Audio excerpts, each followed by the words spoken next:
Saudara-saudariku terkasih, salam berkah hari baru. Kita berjumpa dalam program Katekese Online Paroki Belinyu melalui Renungan Harian. Selamat mengikuti.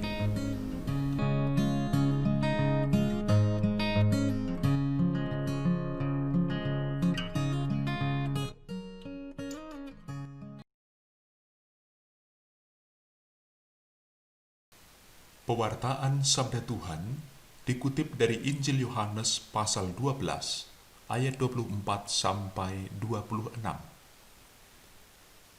Menjelang akhir hidupnya, Yesus berkata kepada murid-muridnya, "Sesungguhnya, jikalau biji gandum tidak jatuh ke dalam tanah dan mati, ia tetap satu biji saja. Tetapi jika ia mati, ia akan menghasilkan banyak buah. Barang siapa mencintai nyawanya, ia akan kehilangan nyawanya. Tetapi barang siapa tidak mencintai nyawanya di dunia ini, ia akan memeliharanya untuk hidup yang kekal. Barang siapa melayani aku, ia harus mengikut aku, dan di mana aku berada, di situ pun pelayanku akan berada. Barang siapa melayani aku, ia akan dihormati Bapa." Demikianlah Injil Tuhan.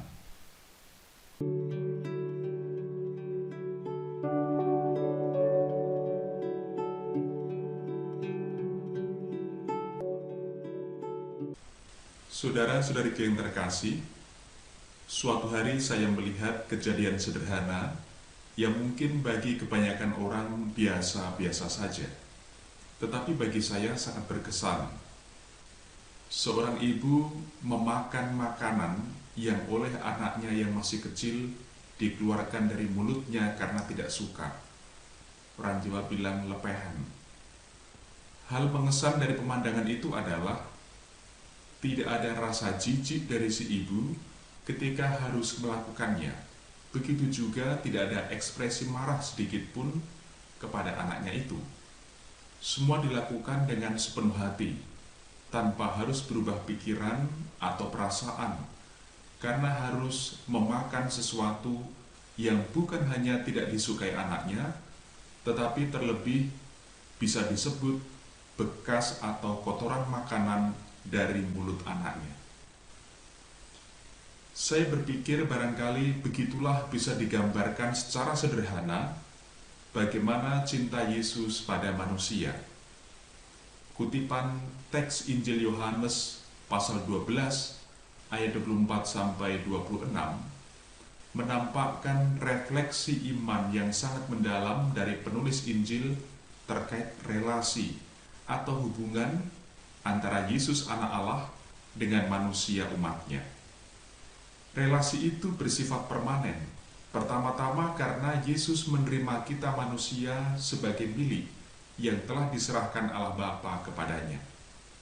Selanjutnya, bagi kita manusialah, pengabdian hidup dan cinta Yesus pada Bapa menjadi sempurna dan paripurna. Karena itu bagi Yesus, tidak mungkin meninggalkan manusia sendirian seperti yatim piatu, baik ketika masih di dunia maupun nanti dalam kehidupan kekal. Cinta Yesus kepada manusia bukan kaleng-kaleng, bukan abal-abal, bukanlah cinta yang mudah berubah. Jangankan karena masalah sepele soal manusia atau kita sering lupa berterima kasih. Bahkan untuk perkara dosa yang mendatangkan maut pun, Yesus tetap setia membela nasib kita di hadapan Allah. Saudara-saudari, penulis Injil Yohanes memberi kesaksian atas semua yang telah dilakukan Yesus untuk manusia itu dengan merujuk pada nubuat Yesaya pasal 52 ayat 13. Dikatakan begini kira-kira, "Sesungguhnya hamba-Ku akan berhasil, ia akan ditinggikan, disanjung dan dimuliakan." Ini kira-kira yang menjadi roh, yang menjadi inti, yang menjadi poin penting atau semangat dari kesaksian dalam perikop Yohanes pasal 12 ayat 24 sampai 26 tadi,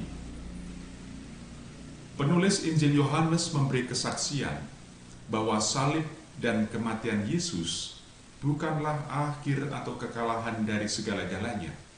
Sebaliknya, yang mendatangkan pemulihan martabat kita, harga diri kita, hidup kita manusia di hadapan Allah. Hidup yang dikorbankan oleh Yesus melalui kematiannya seperti butir gandum yang jatuh ke tanah dan mati. Tetapi biji itu tidak akan tinggal sebiji saja, melainkan akan tumbuh dan menghasilkan buah yang berlimpah.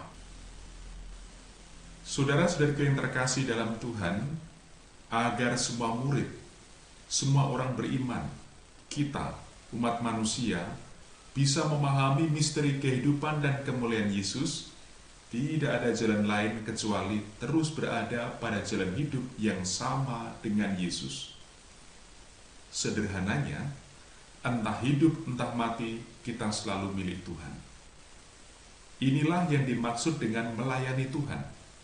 Kita tidak gampang berubah pikiran atau perasaan cinta kita kepada Yesus gara-gara rasa kecewa atau tidak puas pada sesuatu berhubung dengan sesama di sekitar kita, misalnya pasangan hidup, soal anak-anak, soal orang tua, keluarga besar, mungkin tentang teman, tentang pimpinan, tentang bawahan, dan lain sebagainya. Jadi, prinsip terpenting dan terutama bagi kita, murid-murid Yesus, adalah di mana Yesus berada, di sana pula kita berada. Kalau di dunia Yesus rela menyebut diri sebagai hamba, demikian juga kita. Kita berani mengambil sikap dan semangat hidup sebagai pelayan bagi yang lain. Dan bila Yesus berada dalam kemuliaannya di surga, di sana pula kita akan beristirahat dalam kemuliaan. Saudara-saudariku, semoga kehidupan Anda, keluarga, dan juga pekerjaan Anda hari ini diberkati oleh rahmat Allah. Dalam nama Bapa dan Putra dan Roh Kudus. Amin.